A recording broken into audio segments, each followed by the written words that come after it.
मी देशाचे प्रधानमंत्री माननीय नरेंद्र मोदीजी यांचे मनापासून आभार मानतो की त्यांनी ऐतिहासिक निर्णय घेतला आणि राज्याच्या या वीज निर्मिती कंपनी आहेत त्यांना त्यांच्या मालकीची खाण देण्याचा निर्णय हा त्या काळामध्ये झाला आणि त्यातनं आपल्या महाजेनकोला छत्तीसगड राज्यामध्ये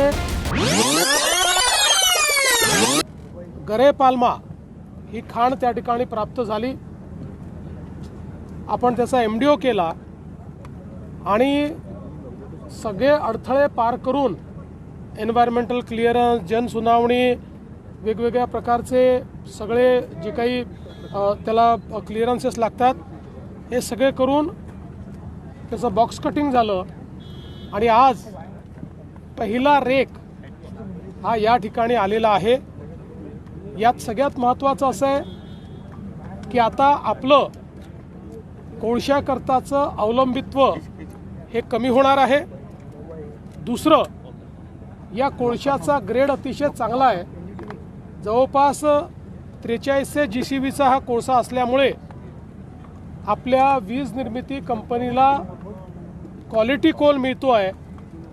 आपली वीज निर्मितीची क्षमता वाढेल आणि त्यासोबत त्याची कॉस्ट आपली कमी होईल, एन्व्हायरमेंटवर त्याचा इम्पॅक्ट कमी होईल आणि म्हणून एक व्हॅल्यू प्रपोजिशन या माध्यमातून तयार झालेलं आहे। ज्यावेळी बावनकुळे साहेब ऊर्जा मंत्री होते, मी मुख्यमंत्री होतो, त्यावेळेस आम्ही याची सुरुवात केली।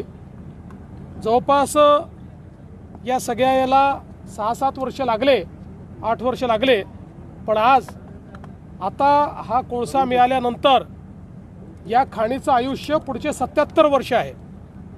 त्यामुळे कोळशाची कुठलीही कमतरता ही आपल्याला पडणार नाही।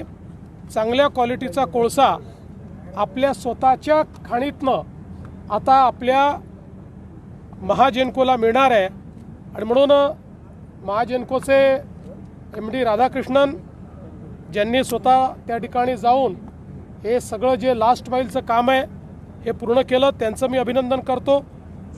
महाजेनकोच्या संपूर्ण टीमचं अभिनंदन करतो आणि मला विश्वास आहे की पुढच्या काळामध्ये या कोळशामुळे विजेचे भाव कमी करण्यात आम्हाला अजून यश येईल। असं आहे की आपल्याला आज जो कोळसा मिळतो तो 2800, 2900, 3200 GCVचा कोळसा आहे। थेट जर 4300 GCVचा मिळाला तर आपण समजू शकता किती मोठा परिणाम याचा होणार आहे। त्यामुळे जेवढा कोळसा आपण पूर्वी वापरायचो त्यापेक्षा एक प्रकारे GCV वाढल्यामुळे तुलनात्मक मोठ्या प्रमाणात वापर कमी होणार आहे कोळशाचा, त्यामुळे आपल्याला मोठा फायदा होईल। असं आहे की आता 3 महत्त्वाचे कोल गॅसिफिकेशनचे प्रोजेक्ट्स हे महाराष्ट्रामध्ये सुरू झाले आहेत। एकूण देशात 7 प्रोजेक्ट आहेत, त्यातले 3 महाराष्ट्रामध्ये आहेत। आत्ता त्याचं काम चाललेलं आहे। हे प्रोजेक्ट्स यशस्वी झाल्यानंतर त्यातनं आपल्याला काही लर्निंग्स मिळतील।